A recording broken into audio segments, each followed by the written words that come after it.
Ryan is our juggler this evening.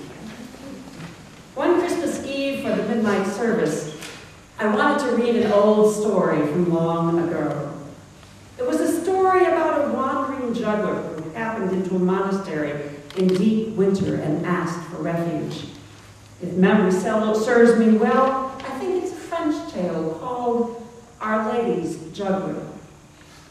The story says that the monks were busy making gifts to lay before the high altar of a monastery chapel in honor of the Virgin Mary, because if she was pleased, her statue would shed a tear of compassion for humanity. But when the gifts were presented at the Feast of the Nativity, the statue didn't respond. In the middle of the night, the juggler, who thought he had no gift to give, went in alone and juggled before the statue, and juggled to the very limit of his capacity. To make a long story short, the statue of the Virgin Mary shed a tear, and the baby Jesus in her arms smiled, because the juggler had given everything he had, holding back nothing of him in his generosity. So goes the story. To bring the story to life, I wanted to have a real juggler perform for the congregation first, and then I'd tell the story and turn it into my Christmas sermon, a little show business pizzazz for the midnight service. When the time for the service came, the juggler had not arrived. Not until the middle of the second carol. Now imagine this. He's sitting up here. No juggler.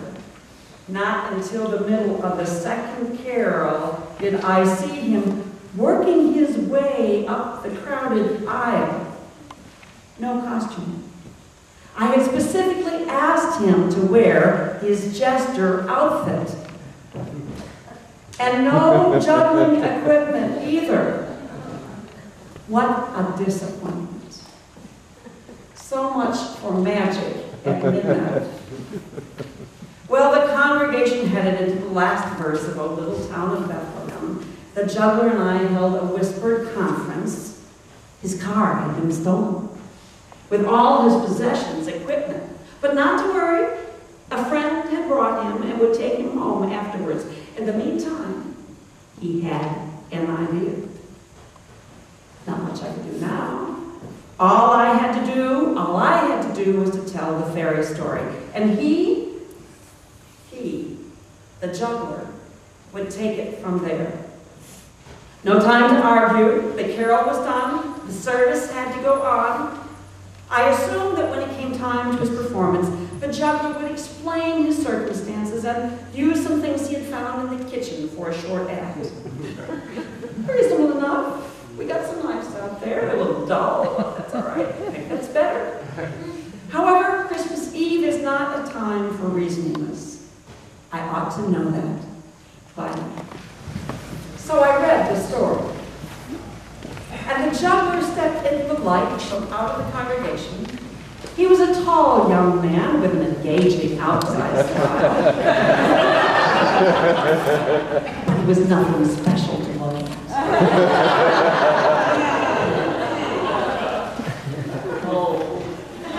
And no true tools of his trade. He began his routine. In fact, he went through his entire routine just as if he had brought the balls and the gloves and the knives and the scars with him. We had all seen enough juggling to know what was going on, and in each part of the routine, he went one step further than he had ever juggled and we had ever seen. 7 balls is supposed to be the limit of the very best professional juggler. Ours did 8.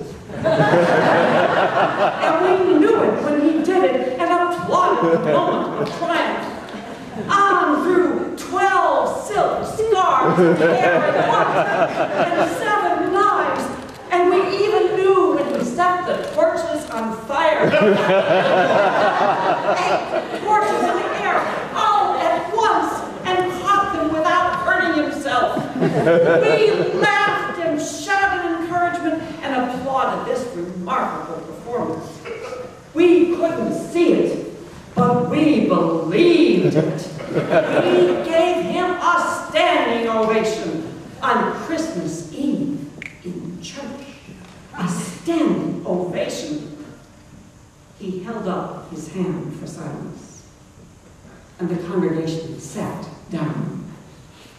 The juggler wasn't through. He was going to do an encore. He started juggling things we couldn't quite recognize. What was this? Chickens? Birds? Some kind of tree? Rings? One off of each finger. Five gold rings. Got it. The 12 days of Christmas. He was going to juggle one of everything of the 12 days. The partridge, the pear tree, and all the rest. Impossible, but he was doing it. A swan, a goose, and an egg. I was thinking, he will never get the maid and the cow.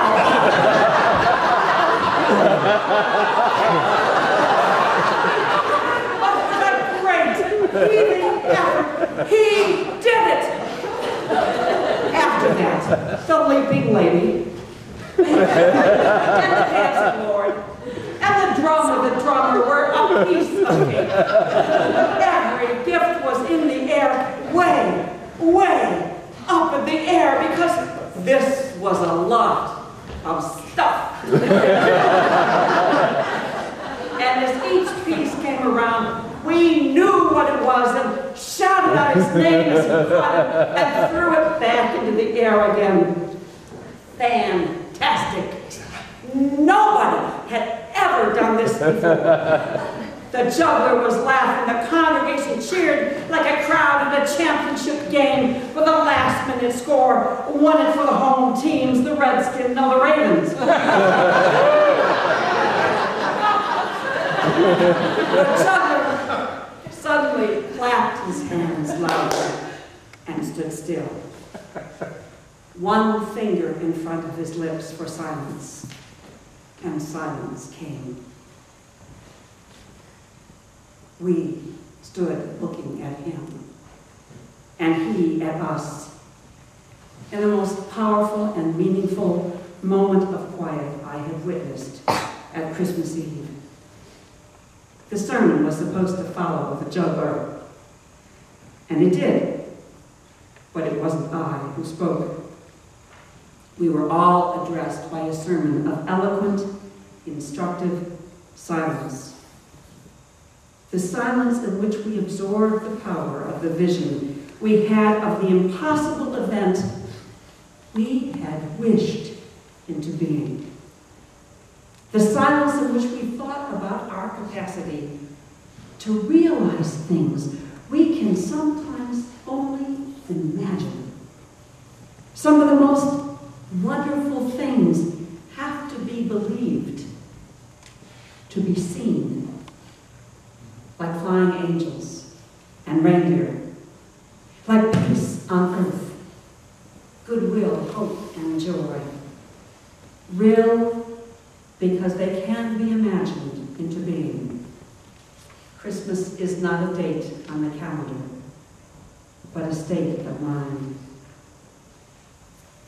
Someone, I don't know who, began to sing Silent Night. As was our tradition, people began to light each other's candles until the church was filled with light and music. The music finally ended, the lights came on again,